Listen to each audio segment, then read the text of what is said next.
A civilization's deepest beliefs have vanished without a trace.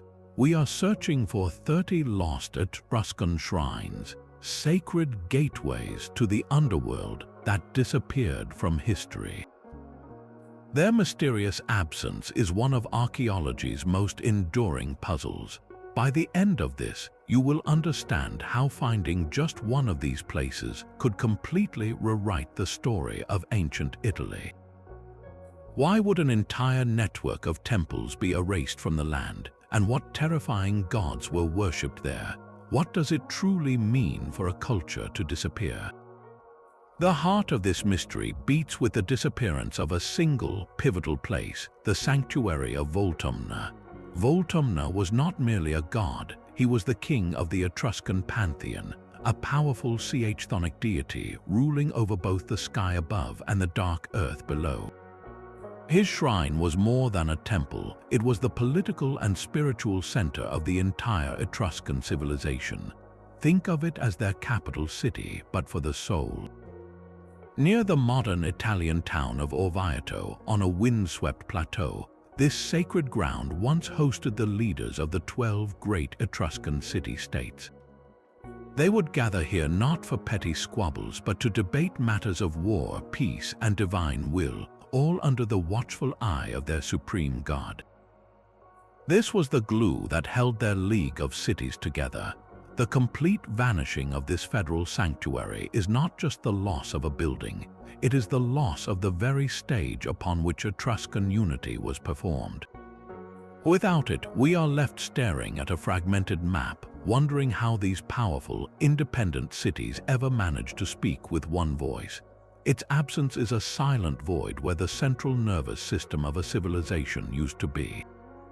But if the sanctuary of Voltumna was the civilization's political heart, its spiritual counterpart was a place of far darker purpose. We now search for the vanished gate of Mantus, a shrine that was not merely a place of worship but was believed to be an actual, physical entrance to the underworld. This gateway was dedicated to Mantus, the Etruscan king of the dead, a figure who held the keys to the afterlife. His name echoes so powerfully through the ages that it gave its name to the entire region of Mantua, a city built upon the very concept of death's threshold. Historical whispers suggest this was no ordinary temple. Instead of a grand building, the Gate of Mantus may have been a terrifying crack in the earth, a deep, natural fissure from which cold air and strange vapors would rise. People in antiquity believed such openings were passages to the world below, places where the veil between the living and the dead was tissue-thin. They would have approached this chasm with a mixture of terror and reverence, leaving offerings to appease the god who waited on the other side. Other theories propose it was a monumental, man-made tomb, an architectural marvel designed to mimic a portal. This constructed gateway would have been sealed with immense stone doors, perhaps inscribed with warnings or prayers, only to be opened for the most sacred and secret of rituals. So what happened to this literal door to the afterlife? The most chilling possibility is that it was deliberately sealed, bricked up or buried by later peoples who feared its power or sought to erase its memory. Imagine a Roman soldier under orders heaving a heavy stone into that dark opening, forever closing a path that the Etruscans believed was forever open. This loss is profound. We are not just missing a building, we are missing the doorway itself. Finding the Gate of Mantus would mean standing at the very spot where an entire civilization believed you could step from the world of sunlight into the realm of shadows. Its disappearance represents a broken connection, a severed path that leaves us guessing about the ultimate destination of the Etruscan soul. This obsession with portals leads us directly to a third and far more elusive shrine. While Mantus ruled the underworld itself, another deity held the keys to its every entrance. His name was Coulsons, the god of doors and gates, the divine guardian of every threshold. His forgotten shrine represents a different kind of loss, one that is hidden in plain sight. Imagine a god whose sole purpose was to oversee the moment of crossing, the instant you pass from one state of being to another. For the Etruscans, every door, every gate, every city wall was a sacred boundary protected by Colsons, but his most important duty was guarding the passages into the land of the dead. His shrine was not a grand temple on a hilltop. It was almost certainly a pit, a deep, dark opening in the earth known as a bothrows. These were not simple holes. They were meticulously dug ritual shafts, sometimes lined with stone, leading straight down into the cool, silent soil. Into these sacred pits, worshippers would lower their most precious offerings, gifts meant for Colsons and the chthonic powers he served. They would pour out libations of wine, oil, and honey. They would deposit beautiful black glazed pottery, personal jewelry, and the bones of sacrificed animals.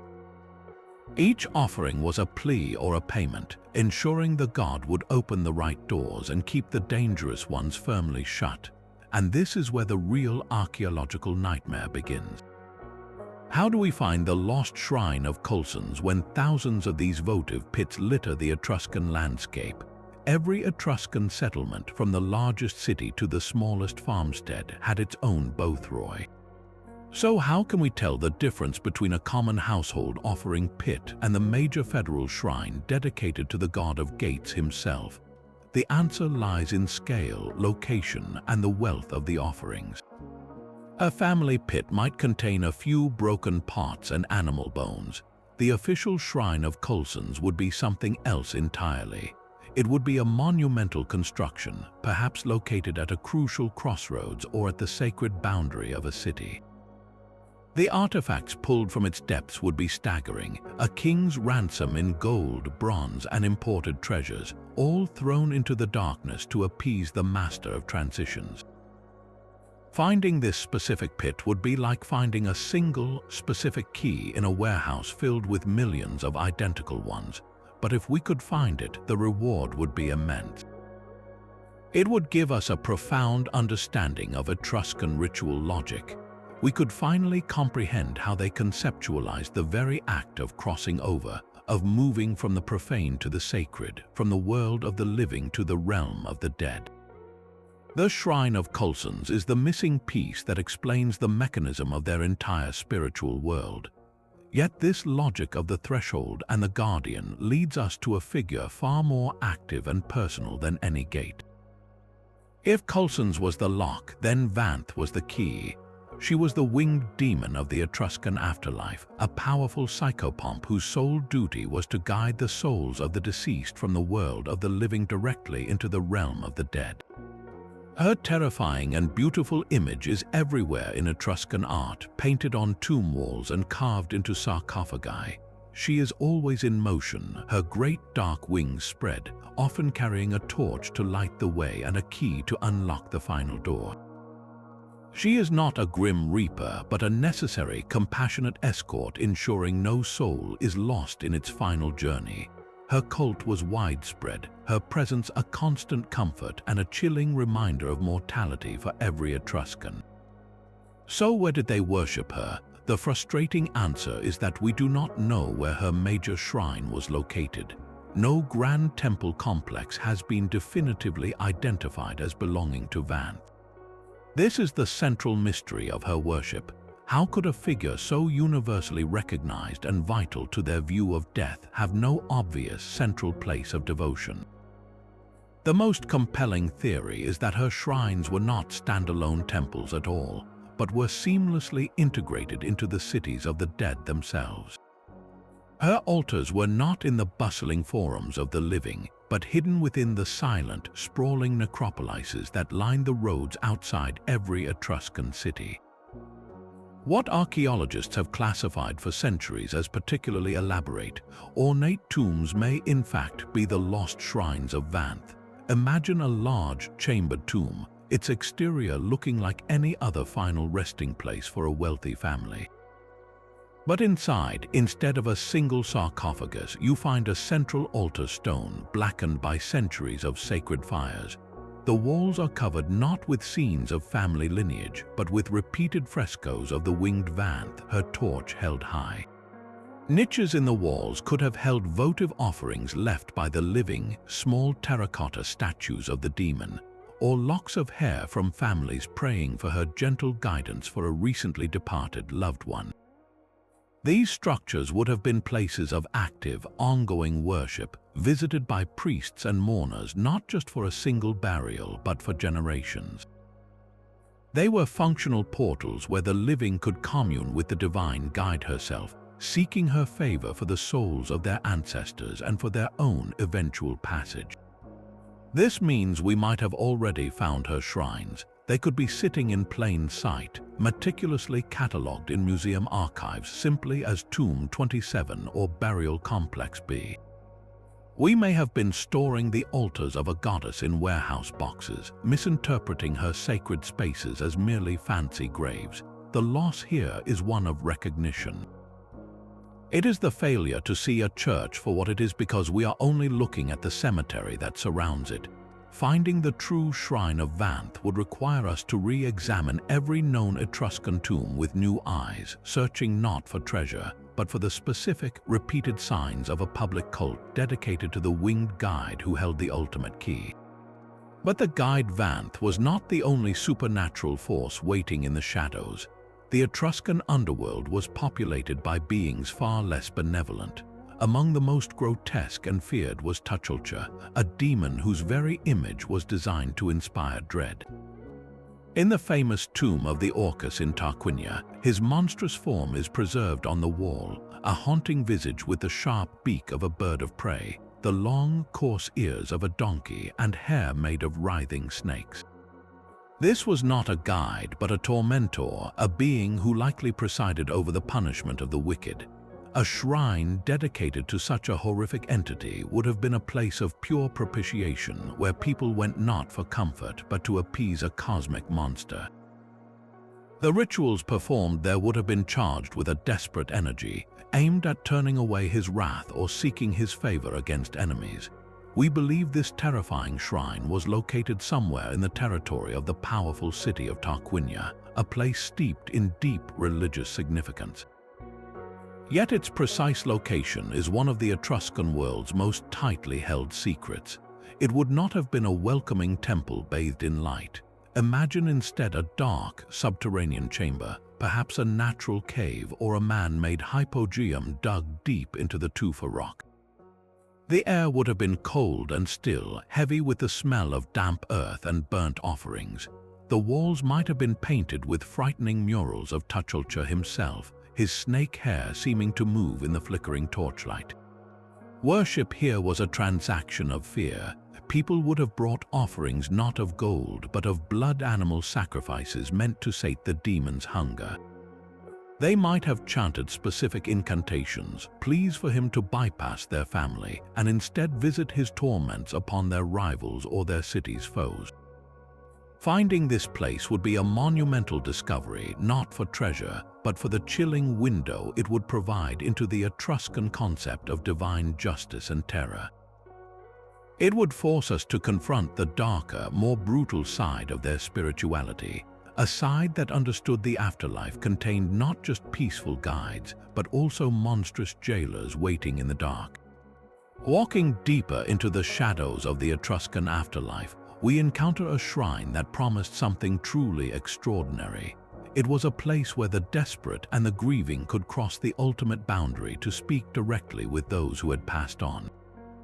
This was the erased oracle of the dead, a sanctuary of necromancy where the veil between worlds was not just thin, it was meant to be pulled aside. Classical writers like Seneca and Lucan dropped tantalizing hints about Etruscan rituals for summoning the dead, describing priests who could call forth spirits to answer the most pressing questions of the living.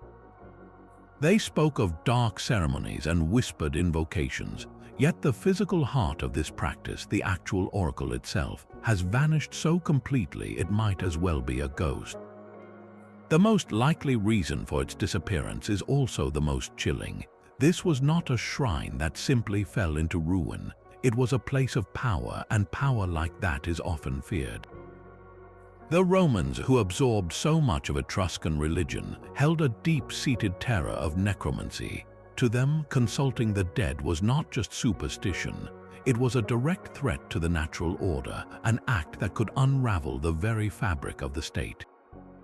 It is entirely plausible that upon conquering Etruria, Roman authorities systematically sought out this oracle and dismantled it stone by stone, burying its location under curses and silence to prevent anyone from ever using its power again. Imagine a contingent of Roman soldiers armed with pickaxes and torches descending upon a secluded grotto or a subterranean chamber. They would not just destroy the altars and statues, they would desecrate the ground itself, pouring salt into sacred springs and toppling the standing stones that served as anchors for the spirits. They understood that to control a people, you must first control their access to the divine, and what could be more dangerous than a direct line to the ancestors? This means the oracle is not just lost, it is deliberately erased. Finding it would require looking not for a temple, but for a crime scene. Archaeologists would search for a site showing signs of violent, ritualized destruction, a place where the artifacts are not merely broken by time, but shattered by deliberate, forceful blows. They would look for a location that fits the profile of an oracular center, perhaps a cave with a natural fissure emitting intoxicating gases, similar to the famous Greek oracle at Delphi, or a spring whose waters were believed to hold prophetic qualities. The offerings found there would be uniquely personal, items used to lure or appease specific spirits, lockets of hair, inscribed lead curse tablets, or dolls fashioned in the likeness of the deceased. The recovery of this single shrine would do more than just add another temple to the map. It would tear a hole in our understanding of ancient Mediterranean religion, proving that the Etruscans possessed a spiritual technology that their successors found so terrifying they had to wipe it from the face of the earth. The dark arts of the oracle give way to a different kind of mystery, one not buried by human hands but swallowed by the sea. While some shrines were deliberately erased, others were lost to the slow, relentless power of nature, and the god Nethuns may have reclaimed his own. As the Etruscan counterpart to Neptune or Poseidon, Nethuns ruled the seas, but his domain also extended to the life-giving springs and terrifying earthquakes, connecting him deeply to the chthonic forces within the earth. A major federal shrine in his honor would have been a place of immense importance, where sailors prayed for safe passage and farmers sought his blessing for their wells. Yet no such grand temple has ever been found on dry land. The most compelling theory is that it is no longer on land at all. The coastline of ancient Etruria has changed dramatically over 2,500 years. Natural siltation from rivers and tectonic activity has shifted the shoreline, submerging what were once bustling ports and sacred headlands. Entire stretches of Etruscan settlements now lie beneath the waves, hidden under layers of sand and sediment. It is entirely plausible that the primary shrine of Nethuns, built on a promontory overlooking his domain, now rests on the seafloor, a silent, waterlogged ruin. We have seen this pattern before in other cultures. The ancient Egyptian city of Heracleion was lost to the Mediterranean for over a millennium before marine archaeologists discovered its colossal statues and temples in the Bay of Aboukir. The stunning preservation of wood, cloth, and organic materials in such underwater environments offers a tantalizing possibility. A sunken Etruscan shrine could be a time capsule, its wooden cult statues and painted terracotta decorations preserved in the cold, dark, oxygen-poor mud. Finding it, however, is a monumental challenge that requires a new kind of archaeology. Traditional surveys are useless here. The search for the shrine of Nethuns depends on the precise tools of modern marine science. Side-scan sonar would map the seabed for unnatural shapes, while magnetometers could detect the presence of buried metal offerings, bronze statues, or the iron clamps that held stone blocks together. Underwater remotely operated vehicles, or ROVs, could then send back crystal-clear video from the depths, allowing archaeologists to visually inspect potential sites without a single diver needing to descend. This shrine would not look like a typical temple ruin. Its columns might be toppled, its altars encrusted with centuries of marine growth. The offerings would be uniquely suited to the god, perhaps bronze tridents, model ships laden with gold, or lead tablets inscribed with prayers from merchants begging for protection from storms. To discover this lost sanctuary would be to recover a pivotal piece of the Etruscan relationship with the unpredictable sea, a relationship that was both their source of wealth through trade and a constant divine threat. The sea that gave them life may have also kept their most profound secret, holding the shrine of Nethuns in its deep, dark embrace until we are ready to look. Yet the grand forces of the sea and the underworld were often approached through more intimate, personal intermediaries. The Lossa were not solitary, terrifying deities, but a graceful chorus of divine attendants.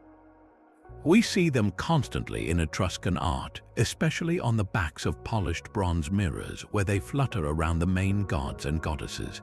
They are beautiful, winged youths, often holding alabastra, small jars of perfumed oil, or mirrors themselves. Their role was multifaceted. They were guardians of beauty, companions to great goddesses like Tirana, the Etruscan Aphrodite, and most importantly, they were guides for the souls of women.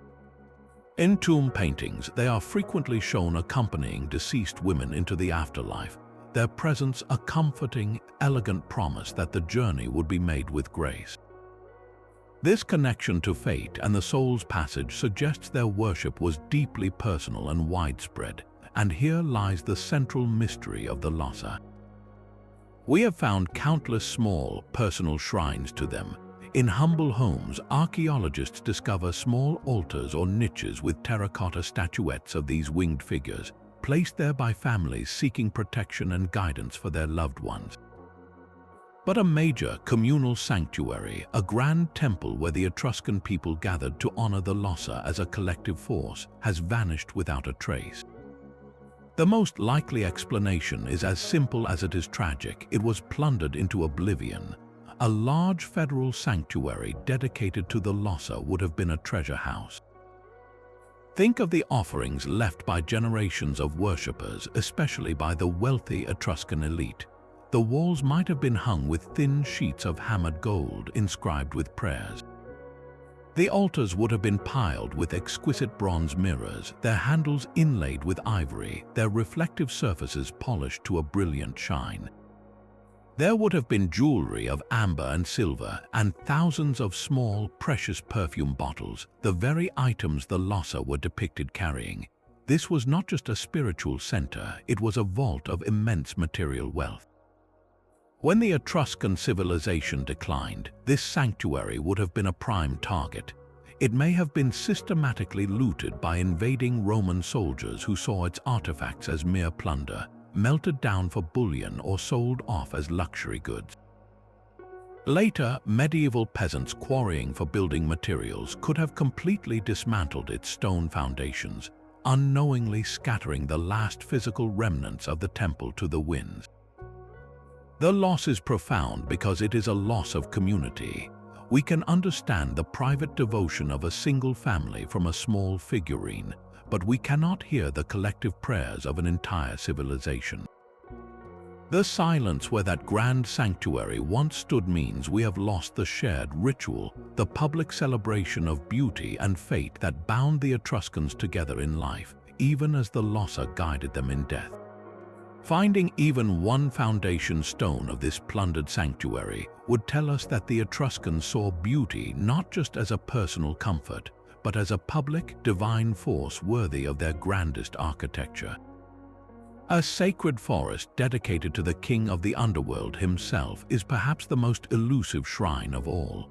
We are searching for the hidden grove of Ater, the Etruscan lord of the dead. Unlike a temple built from stone and terracotta, this was a living, breathing sanctuary. Fragmented texts and inscriptions hint at dark, sacred woods where worship of the chthonic gods took place. These were not pleasant parks for a stroll. They were ancient, untamed forests, places where the sunlight struggled to reach the ground and the air was thick with silence. The trees themselves were the pillars of this temple, the dense canopy its roof. Within this natural cathedral, rituals for Ater would have been performed in clearings, at the bases of giant, gnarled oaks or beside stagnant, dark pools of water. The organic nature of such a site is precisely why it is likely lost to us forever. How do you find a sacred grove 2,500 years after it was last actively worshipped? A stone temple collapses, but its foundations remain, leaving a ghostly imprint for archaeologists to find. A stone altar, even if toppled, can survive for millennia. But a grove of trees, no matter how sacred, will eventually die, rot, and return to the soil. The wooden statues that might have stood between the roots, the woven reed baskets that held offerings, the very paths trod by barefoot priests, all of it would have decomposed into nothing. The ground would have been churned by centuries of new plant growth, animal burrowing, and later farming. There would be no stone floor, no post holes for massive walls, no telltale scatter of roof tiles. The only evidence might be a subtle, anomalous concentration of pottery shards and animal bones in a forested area, a pattern so faint it could easily be mistaken for a forgotten dump site or a hunter's camp. This means the Grove of Ater is not just lost, it is archaeologically invisible. Its disappearance is a quiet tragedy, for it represents a form of worship deeply connected to the raw power of nature. To stand in that grove would have been to feel the presence of Ater in the damp earth underfoot, in the whisper of leaves that sounded like the murmuring dead. Finding it would require not just a shovel, but a form of botanical archaeology, searching for pollen samples that show an area was kept deliberately clear for centuries, or for the remnants of non-native ritual plants grown only for ceremonies. It is a search for a ghost in the landscape, a memory held not in stone, but in the very soil and trees that have long since forgotten the prayers once offered to the god of the forgotten. The ferryman of the Etruscan dead was no quiet oarsman. While the Greeks envisioned Charon as a gaunt, silent guide, his Etruscan counterpart Charon was a true monster. He was depicted as a bestial creature with a face turned blue from decay, a hooked beak for a nose, and wild, animalistic ears. In his hand, he did not hold a simple oar, but a massive, terrifying hammer, the instrument he used to drive souls into the afterlife, not with quiet acceptance, but with brutal, final force. A shrine dedicated to such a being would have been a place of pure, unadulterated dread, and we believe it was built not on the surface but deep within the earth. This lost hypogeum of Charon represents a different kind of search, one that leads us into the deepest, most hidden chambers of the Etruscan world. A hypogeum is an underground tomb or temple hand-carved into the living rock. A hypogeum for Charon would not have been a final resting place for a noble family. It would have been an active, terrifying ritual space dedicated to appeasing the demon ferryman himself. Imagine descending a narrow, steep staircase cut from the stone, the air growing cold and heavy. You enter a single, windowless chamber. The walls are not decorated with scenes of feasting or celebration. Instead, they are covered in a continuous fresco of Charon in his full, horrifying glory. He stands in his ghostly boat, his hammer raised high, his face a mask of fury as he herds a crowd of pale, frightened souls across a dark, stagnant river. The paintings would be visceral, designed to shock and intimidate, a constant reminder of the violent passage that awaited every soul. The rituals performed here were likely acts of desperation. Worshippers would not come to ask for a gentle journey, but to pay a toll, to bribe the ferryman so his hammer would fall on someone else, or to seek his favor in cursing an enemy, ensuring their soul would face his special wrath. Offerings would be left in small niches carved into the walls, not gold or jewels, but items of dark symbolism, lead curse tablets inscribed with the names of foes, or the broken weapons of defeated enemies, all given to the demon as payment. So why has this horrifying chamber never been found? The answer lies in its very purpose. Such a place of fear and propitiation would have been intentionally hidden. It would not have been located in a public necropolis, but in a secret, isolated location, perhaps in a remote ravine or concealed beneath an unmarked mound. The entrance may have been designed to look like a natural fissure or was sealed shut after each ritual to keep its terrifying power contained. To discover the hypogeum of Charon would be to open a door the Etruscans tried very hard to keep closed, revealing not just a place of worship, but a theater of cosmic terror where people bargained with a monster for the fate of their eternal soul. The sun's daily journey was a matter of life, death, and rebirth. For the Etruscans, the solar disk did not simply vanish at nightfall. It traveled through the terrifying landscape of the underworld to be born again at dawn.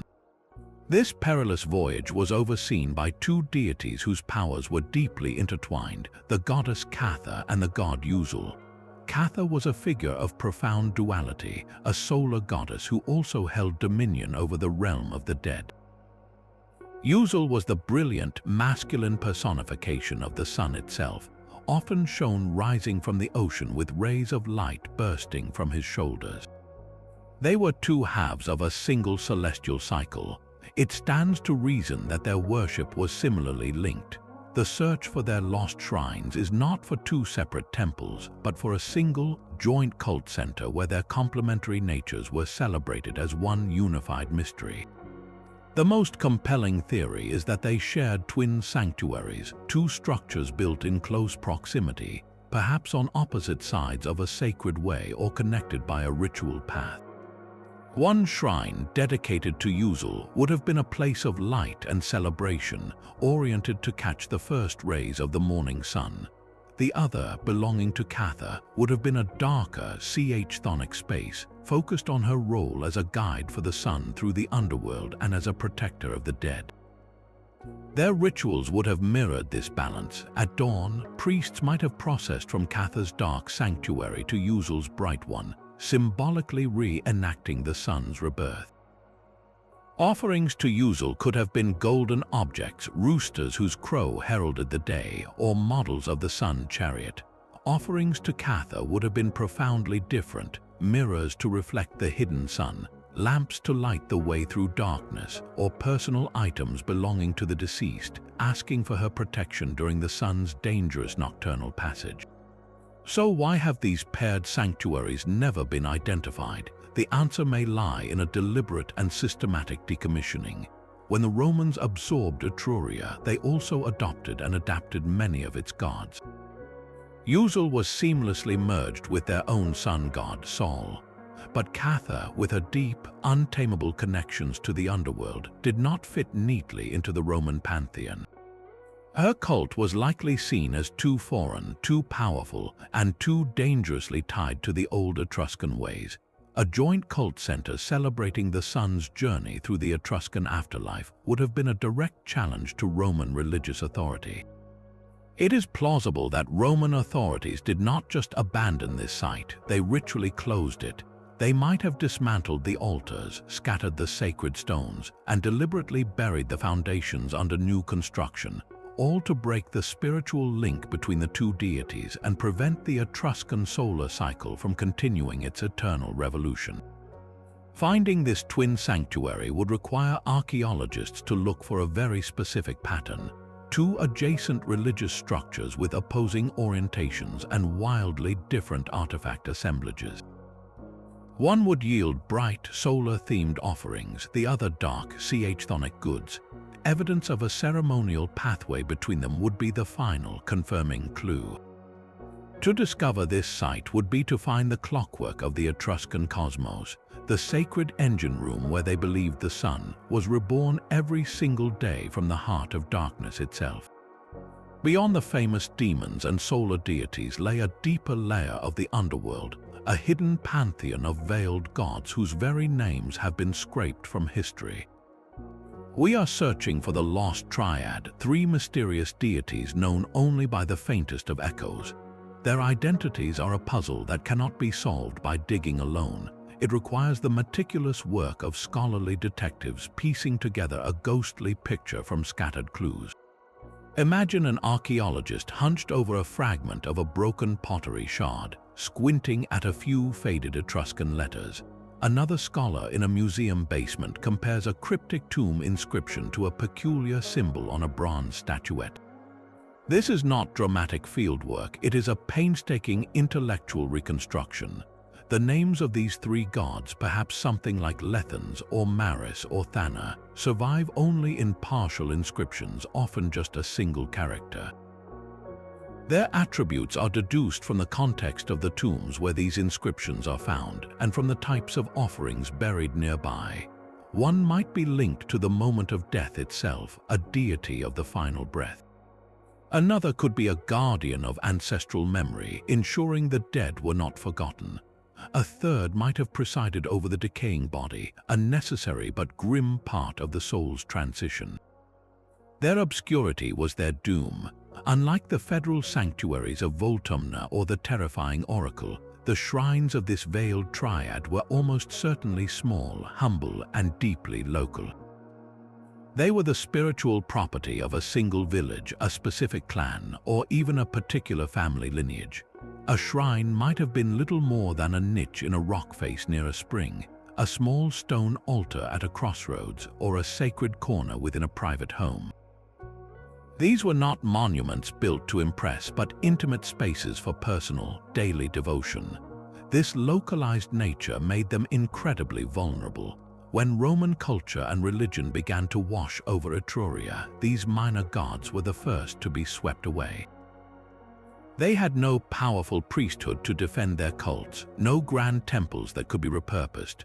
A Roman soldier settling on a piece of Etruscan land would have seen no reason to maintain a small, strange altar to an unknown god. He would have likely toppled the stones and perhaps built a small shrine to his own lairs, his household guardians, on the same spot. In other cases, the process was one of assimilation, not destruction. The Romans were masters at absorbing foreign deities, but they needed a clear parallel. A god of the underworld with a well-defined role like Mantis could be equated with Pluto. But a vague, local Etruscan spirit of the final breath had no obvious Roman counterpart. Without a clear function, these deities simply faded away, their cults abandoned by a people increasingly integrated into the Roman world. The complete disappearance of this triad is a loss of profound intimacy. We have lost the gods of the hearth and the countryside, the deities who oversaw the small, quiet moments of life and death. Finding the site of one of these tiny shrines would be a miracle of archaeology, a single, undisturbed patch of earth containing a few humble offerings, a name etched on a pot, and the silent story of a family's private faith, forever severed from the world they left behind. The earth was not just a place to stand upon, it was the underworld itself, a living body of rock and soil that housed the dead. This profound belief was centered on the goddess Sel, the chthonic earth mother whose physical form constituted the entire realm below. A major temple to Sel would have been the cornerstone of Etruscan reality, a structure built to honor the very ground beneath their feet. Imagine the theological power of such a place. This was not merely a shrine to a deity who lived in the earth, it was a temple built directly upon the body of the goddess.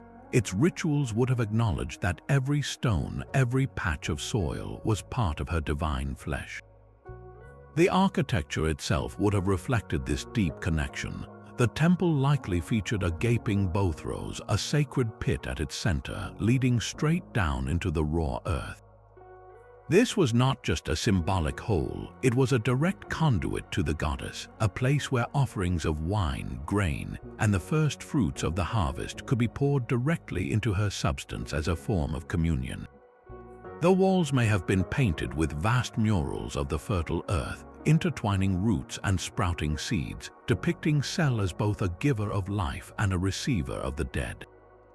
This temple's destruction was therefore not just an act of conquest, it was a metaphysical attack. When Roman legions marched through Etruria, they understood that to truly conquer a people, you must conquer their gods. A temple to the earth itself, a structure that claimed the very land as a divine entity, was an unacceptable idea. The Roman state religion was built on order, on gods who lived in temples and could be bargained with. A goddess who was the land itself was a threat to that entire system, so they systematically dismantled it. Legionaries, acting on orders, would have torn the structure down stone by stone. They would have toppled the columns that reached for the sky and pried up the foundation stones that touched the earth. The sacred pit would have been filled with rubble and debris, deliberately desecrated to break its spiritual connection. But the Romans were practical above all else. Those beautifully cut stones, those finely carved terracotta roof tiles, were valuable building material. They were likely carted away to be repurposed in a new Roman town, perhaps as the foundation for a bathhouse or the wall of a fort. The Temple of Sel was literally recycled into the architecture of the civilization that sought to erase her. This is why its location remains one of the great voids in Etruscan archaeology. We are not looking for a ruin, we are looking for a ghost, a negative space where a building should be. The stones are gone, scattered and anonymous, their sacred inscriptions worn away by centuries of new use. To find this temple, archaeologists would need to find a site with a massive, empty footprint, a place where the only clues are the stubborn absence of what should be there and the silent, packed earth that was once a goddess. Deep within the volcanic landscapes of ancient Etruria, a mountain range loomed with such a fearsome reputation that even the mighty Romans dared not cross it. Mount Siminus was not merely a geological feature, it was a place of primal dread, cloaked in dark, impenetrable forests and whispered to hold a direct entrance to the underworld. Legends speak of a great shrine hidden somewhere on its slopes, a sanctuary so powerful and secret that its location was guarded by more than just trees. For decades, archaeologists have mounted expeditions into this wilderness, armed with maps and magnetometers, convinced that a religious complex of federal importance must be concealed within. They have found the scattered remains of small settlements and isolated farmsteads, but the grand sanctuary, the one mentioned in hushed tones by Roman historians, has never revealed itself. The sheer density of the vegetation is a formidable enemy, hiding stone foundations under thick layers of leaf litter and soil. The possibility remains that a major shrine does indeed lie within the Mount Siminian forest, not as a ruin waiting on the surface, but as something entirely different. It may not be a traditional temple complex at all. The true shrine could be a vast natural cavern, its mouth obscured by centuries of growth leading down into a network of volcanic tunnels. Within such a chamber, the Etruscans would have needed no carved columns or terracotta facades. The raw, dripping rock, the echoing silence, and the palpable sense of descending into the earth would have been architecture enough. This would explain why surveys have failed. The shrine is not built upon the mountain, but is the mountain itself. The offerings left in such a place would be found not in tidy rows, but scattered in the deep darkness, bronze figurines thrown into subterranean pools, or precious jewelry placed in crevices as gifts for the gods below. Finding it would require not just digging, but a descent into the very heart of the ancient fear that kept an entire legion at bay. Fate itself had a council of judges in the Etruscan cosmos, and they were not gods of light. The Dei Involuti were the shrouded ones, a collective of ancestral spirits who held the ultimate authority over human destiny. They were the final arbiters, the divine council that even the major gods had to petition. Their lost shrine was not a place for personal prayer or simple offerings. It was the epicenter of cosmic decision-making, a temple dedicated to reading the unchangeable threads of fate. This was the Etruscan equivalent of a supreme court for the soul, where the most critical questions of life and death were believed to be settled. The rituals performed here would have been the pinnacle of Etruscan divination, far beyond reading sheep livers or the flight of birds. Priests might have sought visions through deep trances, or interpreted the patterns in a pool of ink, all in an attempt to discern the will of these invisible ancestral powers. The location of such a place was the civilization's most closely guarded secret. Its power was too great, its knowledge too dangerous to be left unsecured. This was not a public sanctuary for the masses. access would have been restricted to the highest ranks of the Etruscan priestly aristocracy, the very individuals who acted as intermediaries between the people and the shrouded ones. They were the only ones trusted with the rituals to consult the Council of Fate, and when the Roman conquest swept away the old Etruscan order, this priestly class was systematically dismantled. Their lineages were broken, their oral traditions silenced, their sacred texts destroyed or lost. The specific, esoteric knowledge of how to find the shrine, the secret paths, the hidden markers, died with the last of these priests. This loss is uniquely profound. We are not just missing a building, we are missing the entire key to its discovery. The Shrine of the Die Involuti is a secret that took its own secret to the grave. It could be hidden in a remote cave, its entrance camouflaged by a landslide. It might lie beneath the foundations of a medieval church, its true purpose buried under centuries of new faith.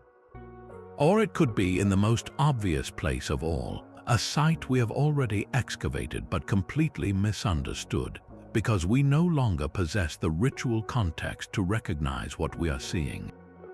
Finding it would require a double revelation, first uncovering the physical structure, and then deciphering the cryptic clues within to understand how the Etruscans believed they could petition the judges of their own destiny. This collegiate sanctuary was the ancient world's most advanced school for the dead. Imagine a sprawling complex not of public temples, but of quiet courtyards and hushed lecture halls, entirely dedicated to training the Etruscan priests known as haruspices. These were the elite specialists who interpreted the will of the underworld gods by reading the livers, lungs, and hearts of sacrificed animals. Their art was not mere superstition, it was a precise and sacred science, and this vanished shrine was its premier university. At its heart would have been a vast library, but not one of scrolls as we know them. The ritual texts housed here were likely linen books, their pages inscribed with the complex Etruscan doctrine of divination, diagrams of celestial omens, and meticulous records of which organ shapes predicted which fates. This was the central repository of 1,000 years of accumulated spiritual knowledge. Adjacent to the library, the campus would have featured rows of practice pits. These were not sacred Bothroi for offerings, but training grounds. Apprentice priests would stand over the carcasses of sheep or goats, their hands steady as they probed the still warm entrails. Under the watchful eye of a master, they learned to identify the lobes of the liver, to read the significance of a speckled gallbladder, or to understand the dire meaning of a malformed heart. They were not just learning anatomy, they were learning to decode a divine language written in flesh and blood.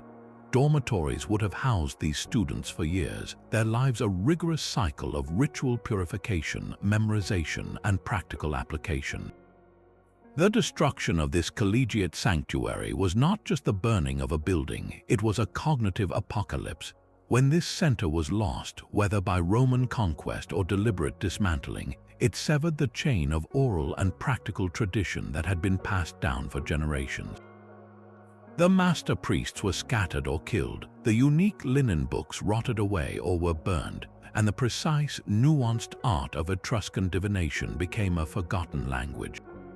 We are left with only the tools of their trade, the bronze liver models found in other contexts, but without the professors or the textbooks to explain their use.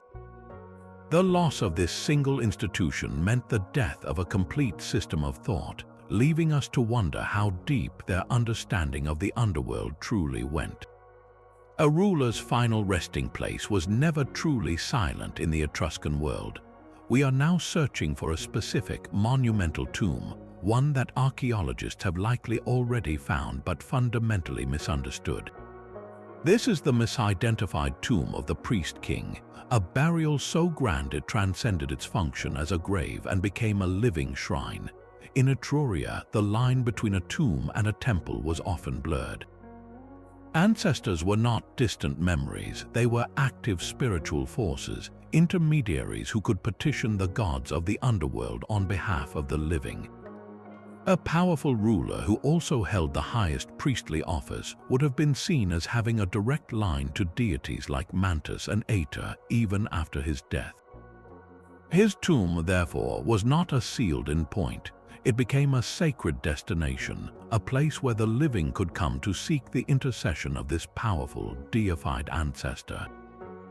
People would have traveled from distant cities to leave offerings at its entrance, to whisper prayers for a good harvest or for success in war, believing the priest-king's spirit still held sway in the halls of the dead. So why has such a significant site been overlooked? The answer lies in the modern lens through we view these structures. For over a century, archaeologists have excavated Etruscan tombs with a primary goal: to find artifacts, to reconstruct family lineages, and to catalogue burial customs. When they uncover a grand, multi-chambered tomb filled with riches, they logically classify it as the final resting place of a wealthy elite. They see the frescoes of feasting as scenes from the deceased's life, the precious grave goods as personal possessions for the afterlife. But what if we have been reading the clues all wrong? The very features that mark a tomb as exceptionally wealthy might also be the signs of an active public shrine. A wide processional entranceway leading down into the tomb would not be necessary for a single burial, but it would be essential for a steady stream of pilgrims. An antechamber with an altar stone, blackened by soot from countless oil lamps and offerings, suggests ongoing ritual activity, not a one-time funeral. Frescoes depicting the priest-king standing beside underworld deities like Vanth or Charon might not be a personal hope, but a public declaration of his continued role as a mediator. The grave goods themselves could be a mixture of personal items and votive gifts left by later visitors over generations. We may have dozens of these mislabeled tombs sitting in our excavation records. The true tomb of the priest-king could be one we already know, a famous site like the Tomb of the Leopards or the Tomb of the Reliefs, but reinterpreted. Its location would be prominent on a well-traveled road near a major city, making it accessible to the public. Finding it is not a matter of digging a new hole, but of re-excavating our old assumptions, looking past the gold and the pottery to see the worn path to the doorway, the soot stains on the ceiling, and the collective prayers still echoing in the silence. The sea was not just a trade route, it was a final, one-way journey. Along the Etruscan coastline, we search for two more lost shrines, sacred gateways where the souls of the dead were believed to embark on their voyage across the endless water. Ports like Pyrgi, one of the most important harbor towns, were buzzing centers of commerce in life and profound spiritual thresholds in death. Archaeologists have uncovered tremendous evidence of ritual here, from vast open-air altars where animals were sacrificed to deep pits filled with thousands of terracotta offerings. They have found the stunning gold tablets inscribed in both Etruscan and Phoenician, proving this was a place of international exchange and powerful religious syncretism. Yet a specific, definitive temple dedicated solely to an underworld deity like Mantus or Ater remains elusive. Why can we not point to one building and say, this is where they sent the souls to sea? The answer lies in the very nature of these coastal hubs. They were not single-purpose religious sites. A temple at Pyrgi might have served a dual function. By day, its priests could have blessed merchant ships setting out for profitable trade. By night, or during specific funerary rites, those same priests could have performed ceremonies to guide the dead onto their final westward journey. The spiritual and the commercial were inextricably linked. The underworld shrine in such a place would not have been a standalone structure hidden away on a cliff. It was likely integrated directly into the fabric of the bustling port itself. Imagine a temple courtyard that opened onto the docks, where the same stone pier that welcomed cargo ships from Greece also served as a symbolic embarkation point for the departed. The rituals for the dead may have involved launching small, model ships into the waves, laden with offerings instead of trade goods. These delicate wooden vessels would have rotted away in the saltwater, leaving no trace for us to find. The physical evidence is tantalizingly ambiguous. A foundation of a temple could be excavated, but without a clear inscription or a singular focus in its votive offerings, its primary purpose stays a mystery. The coastal shrines are ghosts in the machine of commerce, their sacred function woven so tightly into the daily life of the port that they have become archaeologically invisible. Finding them means reimagining these harbors not just as economic engines, but as the last bus stations for the soul, where every ship sailing over the horizon was a reminder of the final journey everyone would one day take. Rivers themselves were the arteries of the underworld. The great waterways of Etruria, the Tiber and the Arno did not just mark political borders, they formed the ultimate spiritual frontier. At the precise point where these powerful currents met the endless sea, the Etruscans established 3 more lost shrines, sacred sites that served as the final customs houses for the departing soul. A river mouth was a place of powerful transition where fresh water surrendered to salt and where the known world of the land gave way to the mysterious expanse of the ocean. It was the perfect metaphysical location for a shrine dedicated to guiding the dead across the last great boundary. Here, the rituals would have been profoundly symbolic. We can envision priests casting offerings directly into the churning, brackish waters, gifts meant to pay the toll for the soul's passage. These were not grand statues or golden treasures, but objects steeped in personal and spiritual significance. Archaeologists find vast deposits of worn, everyday pottery, often ritually killed by having a hole drilled through the base, rendering it useless for the living. They uncover small, personal bronzes like simple razors and mirrors, items that defined a person in life and were now sent with them into death. The most telling offerings are the miniature boats, tiny terracotta models of the very vessels that would carry the soul on its final voyage across the waters of the afterlife. But finding the formal shrine buildings themselves is a battle against time and mud. These river mouths have been dynamic landscapes for millennia. The relentless flow of silt from the rivers has dramatically extended the coastline, burying the ancient shorelines under meters of sediment. What was once a sacred pebble beach where priests stood to perform their rites is now a fertile field hundreds of meters inland.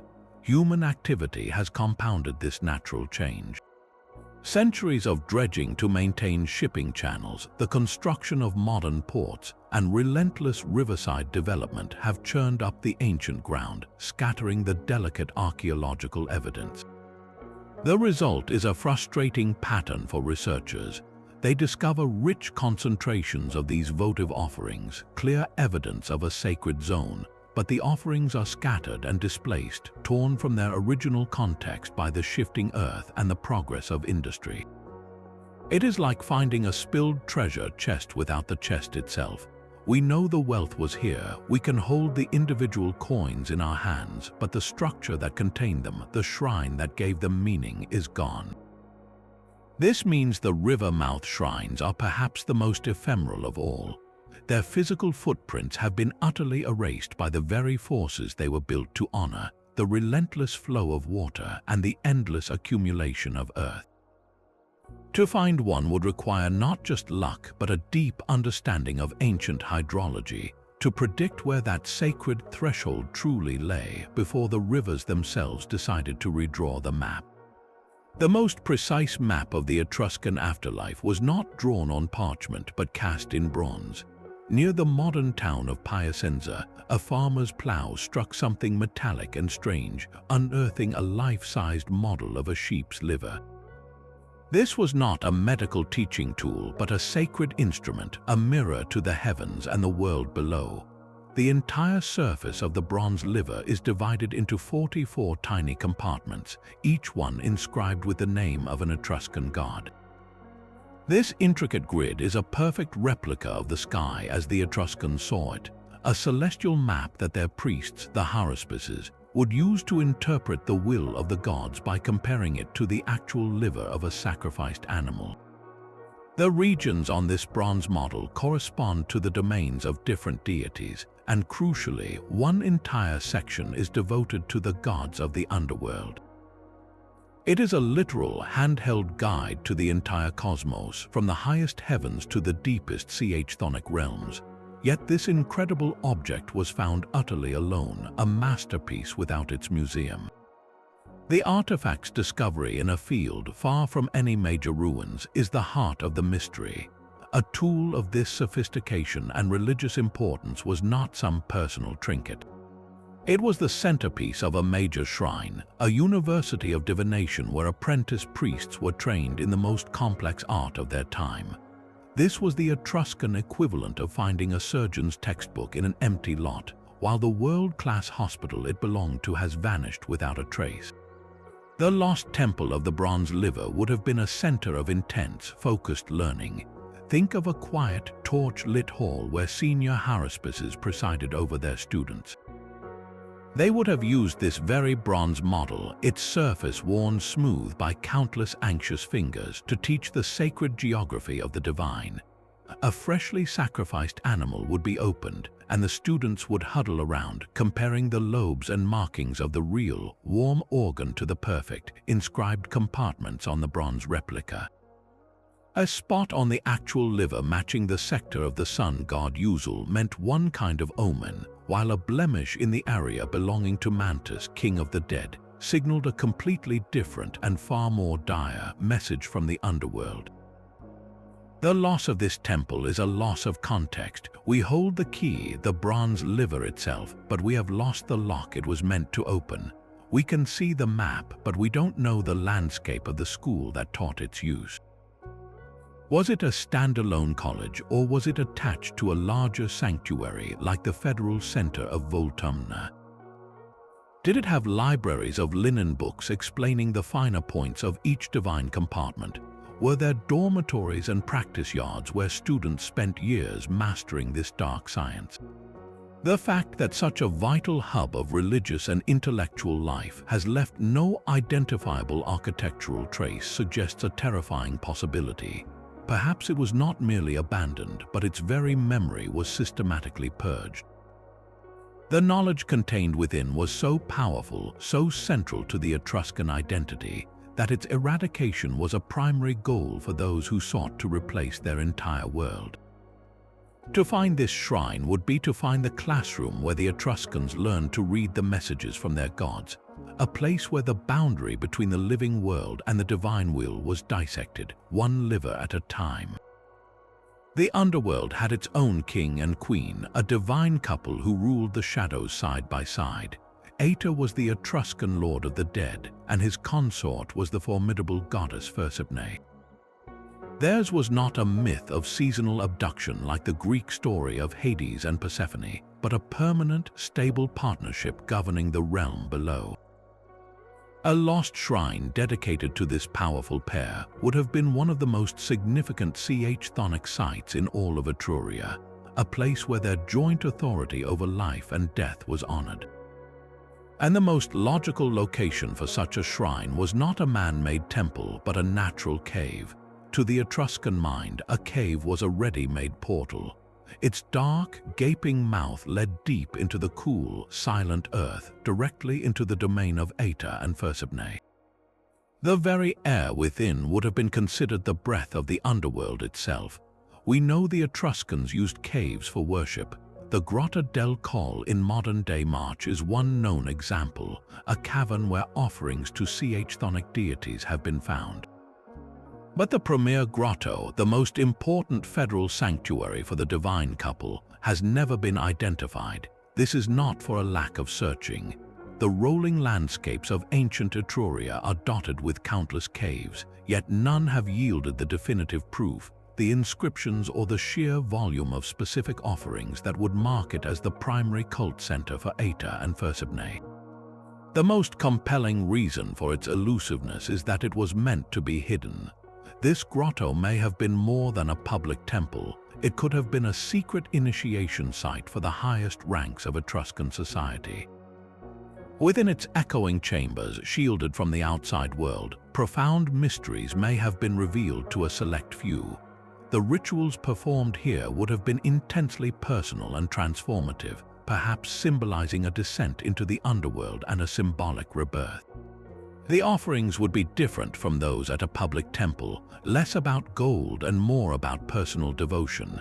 Items of deep symbolic value like bronze mirrors representing self-knowledge facing death, or delicate gold leaves inscribed with instructions for the soul's journey.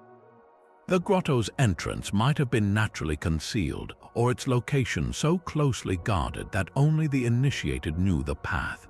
Its loss is the loss of a sacred secret, a hidden chamber where the living could briefly walk in the halls of the underworld's king and queen and emerge forever changed. Finding it would mean uncovering the innermost sanctum of Etruscan esoteric belief, the private audience chamber where the rulers of the dead were most intimately known. We have mapped the grand cosmic temples and searched for the secret grottos of kings, but the underworld was not just for the elite. It was a constant presence in the lives of the common people, rooted in the very soil they tilled each day. Shrines dedicated to local underworld spirits once dotted the Etruscan countryside, marking every spring, hill, and ancient tree. These were not grand federal sanctuaries, but humble places of worship for the peasant farmer and his family. They believed that spirits of the dead, the manes, resided just beneath the surface of the earth, influencing the fertility of their crops and the health of their livestock. A small stone altar at the base of an oak tree, a niche carved into a rock face overlooking a field, a sacred spring where the water bubbled up from the dark soil. These were the pulse points of everyday faith. Offerings were simple and heartfelt: a handful of grain, a clay figurine of a farm animal, or a small cup of wine poured onto the ground as a libation to the unseen powers below. These rituals were a daily bargain with the land and the dead who inhabited it, a plea for protection and prosperity from the chthonic forces that governed their world. The complete eradication of these rural shrines is a quiet, profound tragedy. When Roman settlers moved into the conquered Etruscan territories, they saw not sacred ground but empty land. A small altar was just a pile of rocks in the way of the plow. A sacred spring was merely a convenient water source for a new farmhouse. There was no malicious destruction, only pragmatic, brutal indifference. The stones of these altars were likely gathered and used to build field walls. The sacred groves were cleared for pasture or farmland. The springs were capped and channeled for irrigation. The spiritual landscape was physically erased, plowed under by generations of new farmers who had no memory of the old gods. This loss is devastating because it severs our connection to the common Etruscan. We can reconstruct the beliefs of priests and kings from their lavish tombs, but the faith of the farmer who left only a broken pot and a whispered prayer is gone forever. Finding one of these plowed-under sanctuaries is the ultimate archaeological challenge. There is no foundation to uncover, no grand structure to map. The only evidence would be a subtle, almost invisible stain in the earth. Archaeologists would look for a slight, unnatural rise in a field, a mound created not by nature, but by centuries of accumulated offerings. Excavating it would reveal not gold or treasure, but a dense, compact layer of crushed pottery, charcoal from countless small fires, and the fragile bones of sacrificed chickens or lambs. It would be a pit of humble gifts, a silent testament to a family's generations of devotion to the spirits beneath their feet. The disappearance of these countless rural shrines means we have lost the heartbeat of Etruscan spirituality, the intimate, daily dialogue between a people and the underworld they believed was just a plow's depth away. The greatest vanishing act was not destruction but transformation. One of the most important Etruscan underworld shrines may have never been torn down at all. Instead, it was so completely absorbed by Roman conquerors that its original identity was painted over, leaving it hidden in plain sight for centuries. This is the story of the assimilated shrine, a place where the old gods were not defeated, but simply given new names and new clothes. The Romans had a powerful habit of syncretism, the practice of merging foreign deities with their own. When they encountered a powerful Etruscan god like Mantus, the king of the dead, they did not simply ban his worship, They saw his function, his domain over the afterlife, and they equated him with their own god of the underworld, Dispater or Orcus. On the surface, this seems like a peaceful transition. The local people could continue visiting their sacred spring or their hilltop temple, only now they would pray to Dispater instead of Mantis. The rituals might have remained eerily similar, the same offerings of wine and grain, the same dark sacrifices, but this assimilation was a subtle form of spiritual conquest. Over generations, the memory of the original Etruscan deity would fade. The priests who knew the old prayers and the true names would die out, replaced by a new priesthood serving the Roman state religion.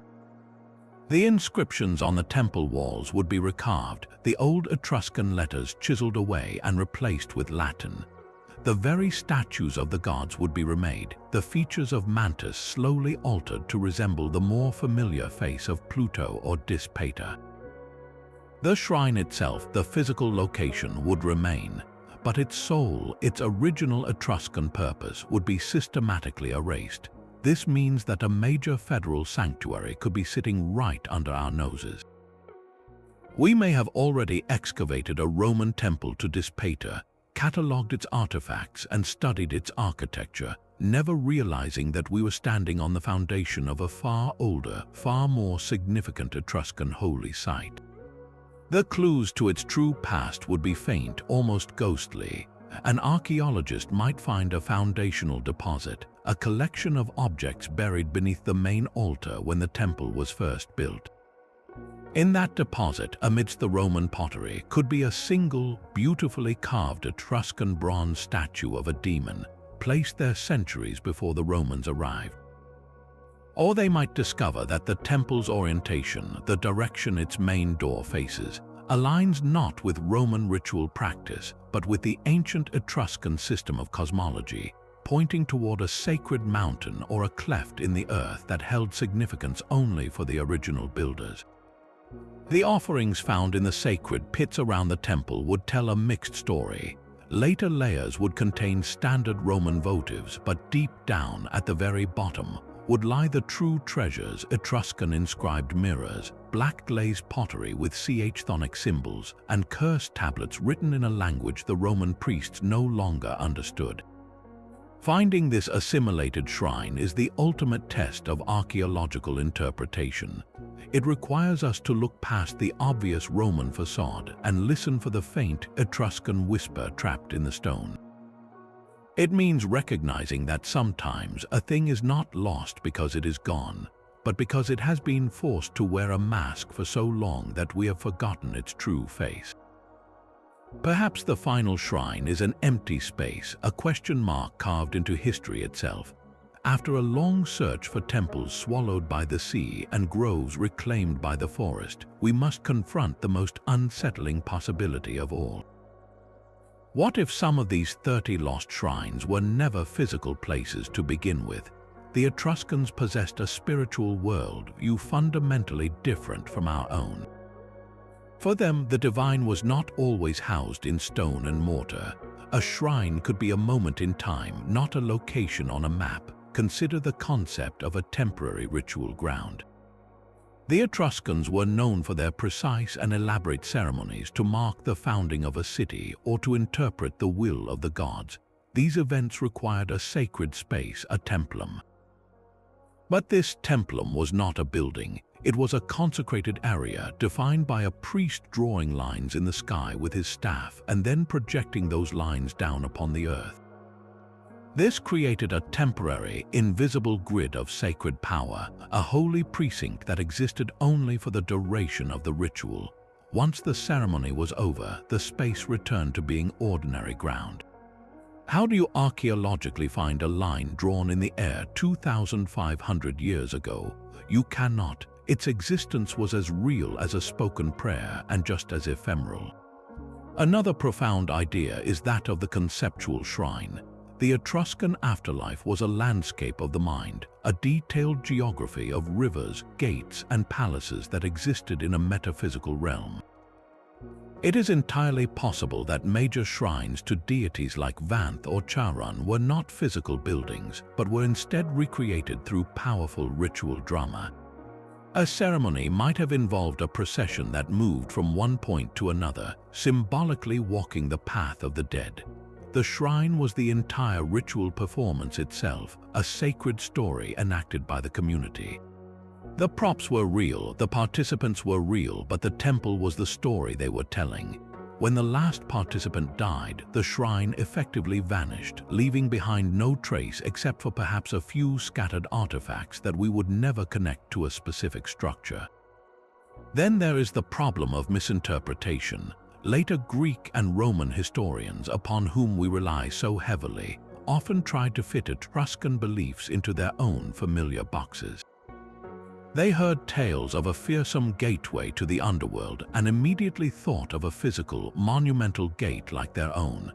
They may have taken the Etruscan concept of a sacred boundary or a chthonic portal and literalized it into a building that never was. A phrase like the Gate of Mantus might have been a profound metaphor for the moment of death, a spiritual transition that every soul passed through.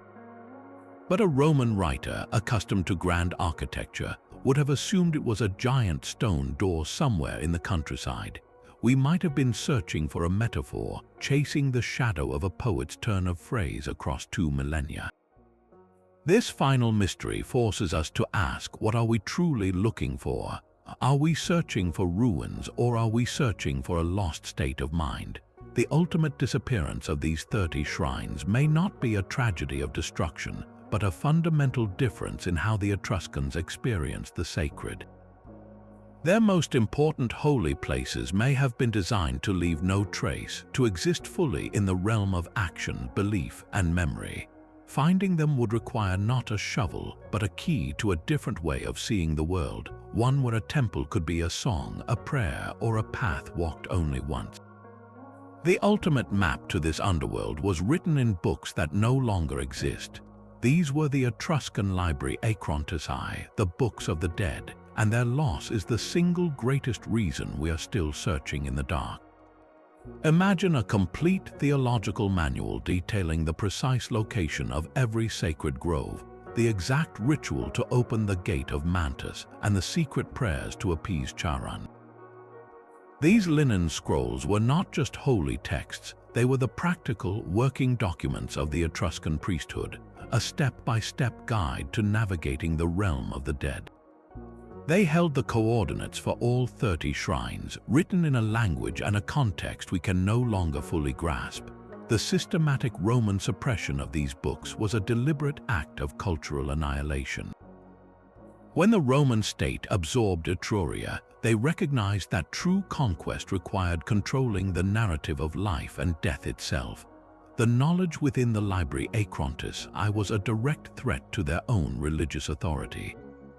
So they did not simply ban the books, they sought them out and destroyed them. Roman authorities, likely under orders from the Senate, would have conducted raids on priestly colleges and temple libraries, confiscating these sacred texts and consigning them to the flames. The goal was to sever the Etruscan people from their own spiritual roots, to make their underworld inaccessible even to themselves. This was not a random loss over time, it was a targeted intellectual purge.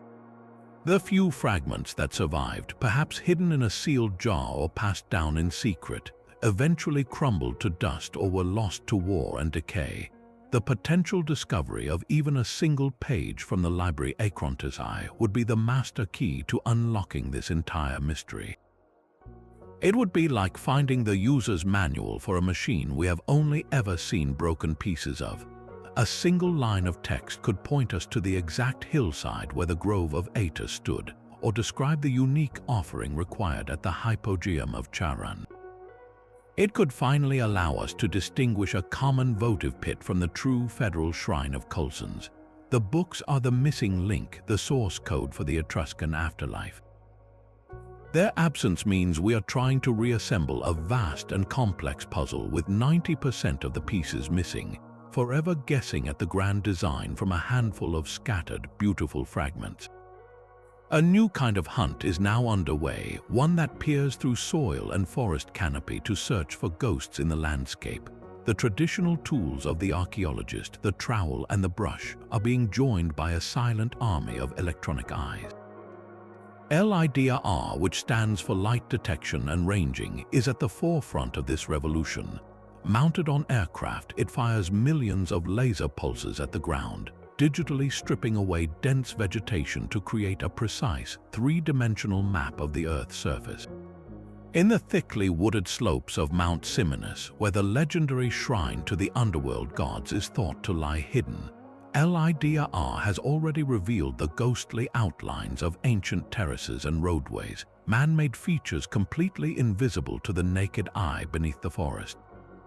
The hope is that the next sweep of the laser will uncover the telltale rectangular foundation of a major sanctuary, a geometric shape that nature simply does not create. Meanwhile, ground-penetrating radar is listening to the whispers deep underground. This technology sends radar pulses into the Earth and reads the returning signals, allowing archaeologists to see beneath the surface without ever lifting a shovel. It can detect the hollow space of a sealed hypogeum, the rubble-filled foundation of a plundered temple, or the dense, compacted layer of a sacred bothros filled with centuries of offerings. At sites like the lost federal sanctuary of Voltumna near Orvieto, teams are methodically scanning the plateau with these radar arrays, searching for the anomalous signature of a massive stone platform or a complex of ritual chambers that would mark the spiritual heart of the Etruscan world. Even the view from space is joining the search. High-resolution satellite imagery and multi-spectral analysis can detect subtle differences in soil moisture and plant health, revealing what archaeologists call crop marks. A stone foundation buried just a meter down will stunt the growth of plants above it, while a filled-in ditch, like a processional way, will retain more water and cause the plants to grow taller and greener. From hundreds of miles in orbit, these patterns form a faint, ghostly blueprint of a lost settlement or a sacred precinct, a map drawn not by human hands but by the very wheat and grass that grows over it. These technologies are not working in isolation.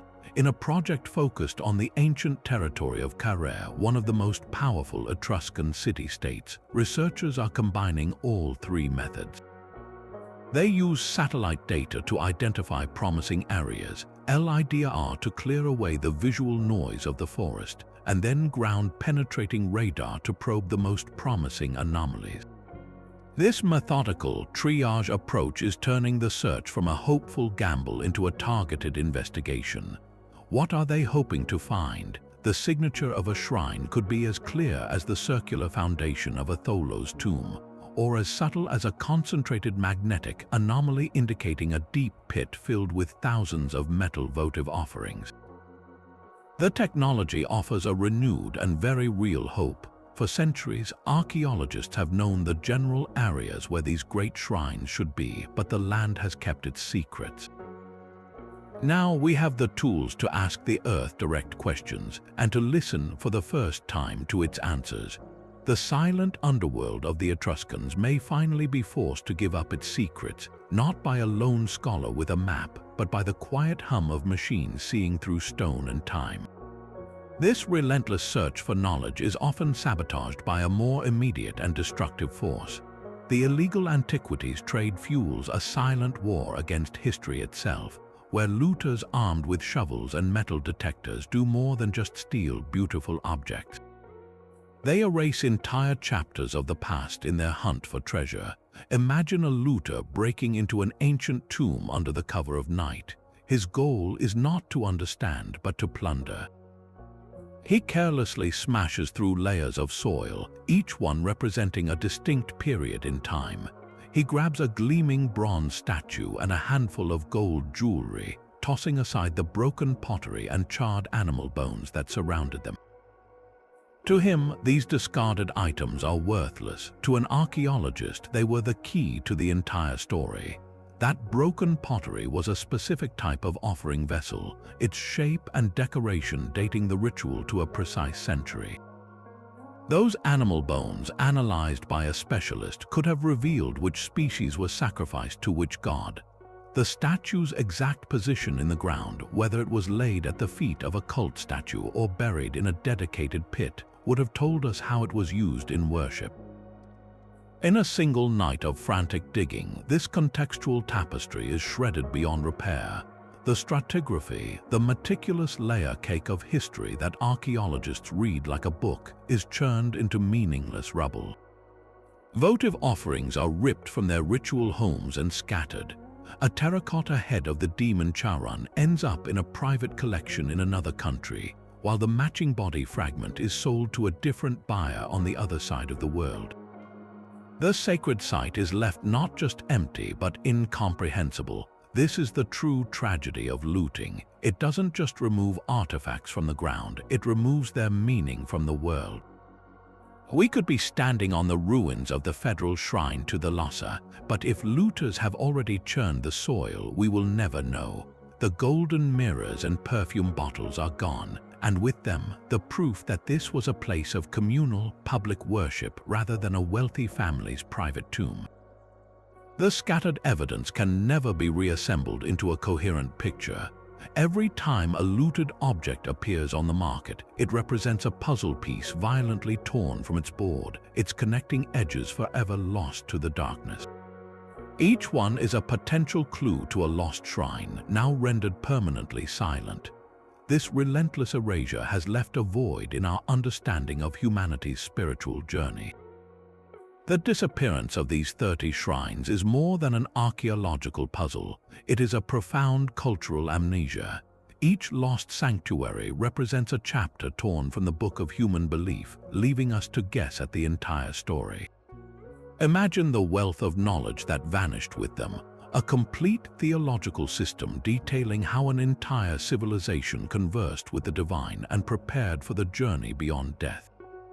Finding just one of these places would be like recovering a lost language for the soul. It would provide an unparalleled window into the Etruscan mind, revealing not just what they built, but what they truly feared, what they hoped for, and how they made sense of the great unknown. Their beliefs about the afterlife were the cornerstone of their entire worldview, influencing their art, their politics, and their daily lives. To recover a single shrine would be to finally hear their voice on the matters that mattered most. This is not just about ancient history. The Etruscans were the direct cultural predecessors to Rome, the civilization that would go on to shape the entire Western world. So much of what we consider Roman, from their religious rituals to their architectural forms, was borrowed, adapted, or outright stolen from the Etruscans. Yet the Etruscans themselves remain in the shadows, a people largely written out of their own narrative. By finding one of their most sacred spaces, we would be giving a voice back to a silenced culture. We would be correcting a 2,000-year-old imbalance, acknowledging that the mighty Roman Empire stood on a foundation it never fully credited. The search for these lost shrines is ultimately a quest for a more complete truth, a chance to restore a missing piece of our collective past and finally understand the profound, mysterious civilization that first taught Rome how to speak to its gods. Our journey ends not with a final answer, but with a lingering echo. We have walked the ghostly perimeter of 30 vanished gateways, from the political heart of Voltumna to the conceptual groves that may have existed only in ritual time. Each disappearance tells its own story, a unique blend of conquest, fear, and the slow, indifferent erosion of millennia. This is not a closed case, but an active investigation, a grand puzzle where the very next trowel of earth could scrape against a stone that rewrites our understanding of the ancient world. The haunting legacy of these lost shrines is their persistent silence, a challenge thrown down to us across the centuries. So now we turn the question over to you. What do you believe became of these sacred spaces? Were they systematically erased, or did they simply fade when the last believer drew their final breath? Share your own theories and ideas in the comments below. The conversation is the first step towards discovery, and if you want to join the next search for history's greatest mysteries, be sure to subscribe.